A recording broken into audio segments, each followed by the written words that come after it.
Yo mismo no sabía para qué servían los ediles hasta hace unos pocos años. Yo entendía que eran una especie de representación en pequeño del consejo, como una repetición del consejo en pequeño, a escala de localidad. Pero primero, ojo, cualquier localidad de Bogotá es más grande que la inmensa mayoría de los municipios de Colombia, luego no tendría por qué tener ese contexto. Y segundo, desafortunadamente no tiene las capacidades de control político que tiene el Consejo. ¿Por qué? Porque el decreto 1421 de 1993, el decreto ley, tiene varias, o mejor dicho, escribe bastantes limitaciones para la función de la Junta Administradora Local y por lo tanto para el desempeño de cada uno de nosotros como ediles. Lo más grave del decreto es que habla de que quien gobierna es el alcalde local. Es decir, si bien es posterior a la Constitución del 91, dicho decreto ley mantiene algo que a mi juicio es vicioso, la posibilidad de que una autoridad central nombre a las autoridades locales. Eso me parece grave y sumamente antidemocrático. Y en la pasada alcaldía, la que acaba de terminar, nefasta, de Enrique Peñalosa Londoño, se vio así. La alcaldesa local actuó siempre en consonancia con las decisiones políticas totalmente arbitrarias del señor Peñalosa, en contra de la propia localidad, en contra de posturas de la JAL, al punto de que la JAL en su momento decidió más bien no pelear, salvo una persona que es la edilesa Lilia Bella. No seguir confrontando con la autoridad. Nosotros en ese momento, siendo simples ciudadanos, mantuvimos la confrontación argumentada en defensa de la estructura ecológica principal de la localidad. Y no se nos ha demostrado que no tengamos razón. Seguimos teniendo razón, porque el conocimiento que nosotros tenemos surgido de la formación biológica es, digamos, incontestable a ese respecto. Y las interpretaciones legales a las cuales acudió el señor Peñalosa y que fueron seguidas por la señora alcaldesa local en su momento son falsas. Las acciones sobre el territorio que realizó el señor Peñalosa fueron contrarias a las normas. Ellos fueron los que violaron la ley. Los ediles tienen que servir de control político a ese tipo de cosas que afectan a la localidad. Deberían tener mucho más poder y mucha más autonomía. Desafortunadamente la norma original cercena la autonomía y da la impresión de que, según la gracia de la autoridad central a escala distrital o de la autoridad nacional, se conceden algunas dádivas para que la JAL tenga más poder de acción. Era apenas lógico que si es una junta administradora local electa por voto popular tuviera mucho mayor poder de control sobre la alcaldía local en tanto agente de la alcaldía mayor. No ha sido así. Hasta hace muy poco, cualquier autoridad o cualquier agente social que estuviera afectando a la localidad no podía ser citado por la JAL. Sencillamente invitado. Si no quería venir, no venía. Absoluta falta de respeto.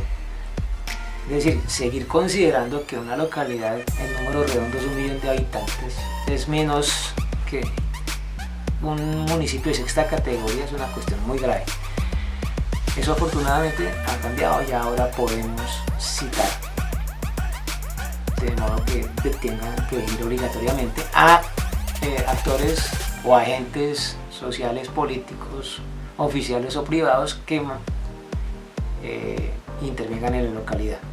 Seguramente las palabras que acabo de decir no serían las que se ajustan a lo que está dicho en la norma, el decreto nuevo, pero el espíritu es ese, es que nosotros ya podemos citar a la gente a que venga a explicar las intervenciones y tenemos todo el derecho, si es el caso de que consideremos que es negativa para la localidad, de que no es procedente hacer las acciones. No somos notarios de las decisiones de la alcaldía mayor, somos órgano de control.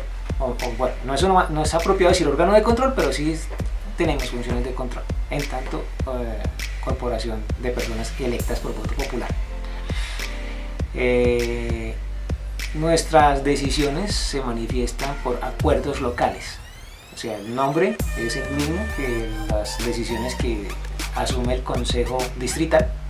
Estos se llaman acuerdos, en el caso nuestro se llaman acuerdos locales, y así mismo serán las otras 19 juntas administradoras locales del Distrito Capital, y donde vienen en otras partes del país juntas administradoras locales. Entonces la intención es que mi propuesta es que esas decisiones locales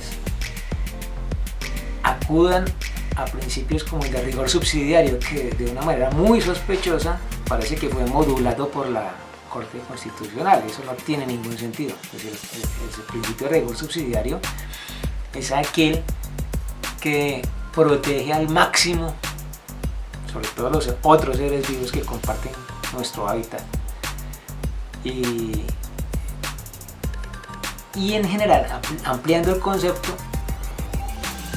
garantizan derechos, no restringen.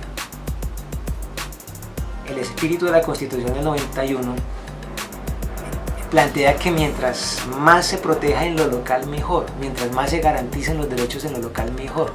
Es decir, mientras más se baja en la jerarquía, más deberían garantizarse los derechos y no restringirse. Parece ser que la tónica actual es incluso burlarse de eso, hacer caso omiso de ese principio constitucional y en efecto restringir, de modo tal que las autoridades locales resultemos siendo no garantes de derechos sino policías, siempre en plan de sancionar al ciudadano a priori. Bueno, yo ya rendí cuentas con unos ciudadanos de acá de la localidad, pero no hay ningún problema de que por este medio se sepa lo que hemos hecho en estos meses. Primero que todo, una limitación producto del decreto 1421 nos obligó a desarrollar 4 aspectos, porque para eso fuimos convocados por la alcaldesa local. Vean ustedes el defecto de la norma. Un personaje nombrado, una autoridad nombrada, convoca a una autoridad electa. Eso no es democrático, pero es así como está funcionando, para que debata, delibere y desarrolle asuntos exclusivos en unas sesiones que llamamos extraordinarias. Ocurren en enero y febrero. Fueron 4 puntos. Elección de un representante nuestro de la Junta Administradora Local al Consejo Territorial de Planeación Distrital. Eso se cumplió exitosamente y afortunadamente los que defendíamos una idea al respecto de quién y por qué debería estar allá, pues logramos ganar la postura de esa persona, la iglesia Jessica Rodríguez. El siguiente asunto fue la conformación de Consejo de Planeación Local. Eso está normado también por un acuerdo distrital del Consejo hace 20 años, el acuerdo 13, limitando la participación de la ciudadanía a 14 sectores, poblaciones y derechos. Y la realidad nos indicaba que había muchas más poblaciones, sectores y derechos pidiendo representación en el Consejo de Planeación Local.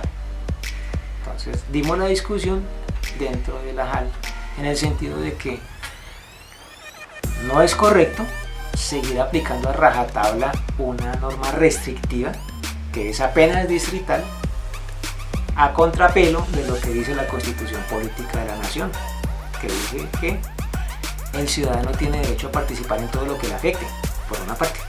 Por otra parte, en ese mismo artículo, que nosotros como Estado, o el Estado en general, nosotros somos Estado en tanto JAL, tiene que favorecer la participación. Eso tiene que quedar muy claro. Y el artículo 6, 2 artículos después de este artículo 4, dice que cuando una norma de jerarquía inferior contradiga la Constitución prima, no hay nada que decir. Uno no puede recurrir a leguleyas de ningún criterio para querer frenar la aplicación de la Constitución política.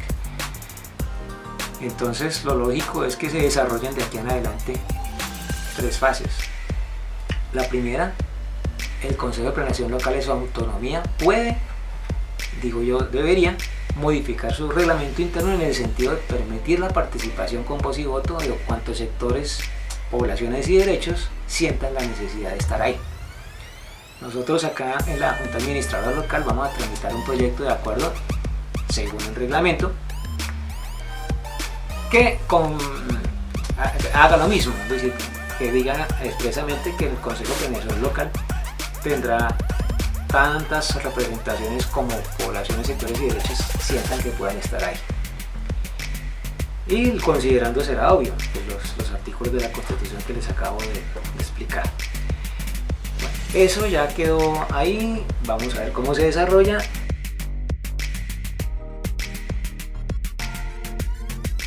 No bajemos la guardia. La Alcaldía Local de Suba invita a toda la comunidad de la localidad a cumplir con las recomendaciones de prevención para evitar la propagación del virus COVID-19. Recuerda que la principal forma de prevención es el lavado correcto de nuestras manos y de forma frecuente. Utiliza el tapabocas siempre que salgas de casa. Al estornudar, cúbrete con la parte interna del codo. Debes limpiar y desinfectar las superficies que tocas frecuentemente. Evita asistir a sitios de alta afluencia de personas. Mantén distanciamiento social y si tienes síntomas de resfriado, debes quedarte en casa. Usar tapabocas, llamar a la línea de atención 123 o comunicarte con tu EPS. Este es el momento en el que más te debes cuidar y cuidar a tu familia para poder volvernos a encontrar y retomar nuestras actividades. Si no debes salir, por favor, quédate en casa y de esta manera protegerás a toda nuestra comunidad. Una recomendación de la Alcaldía Local de Suba. Por el bienestar.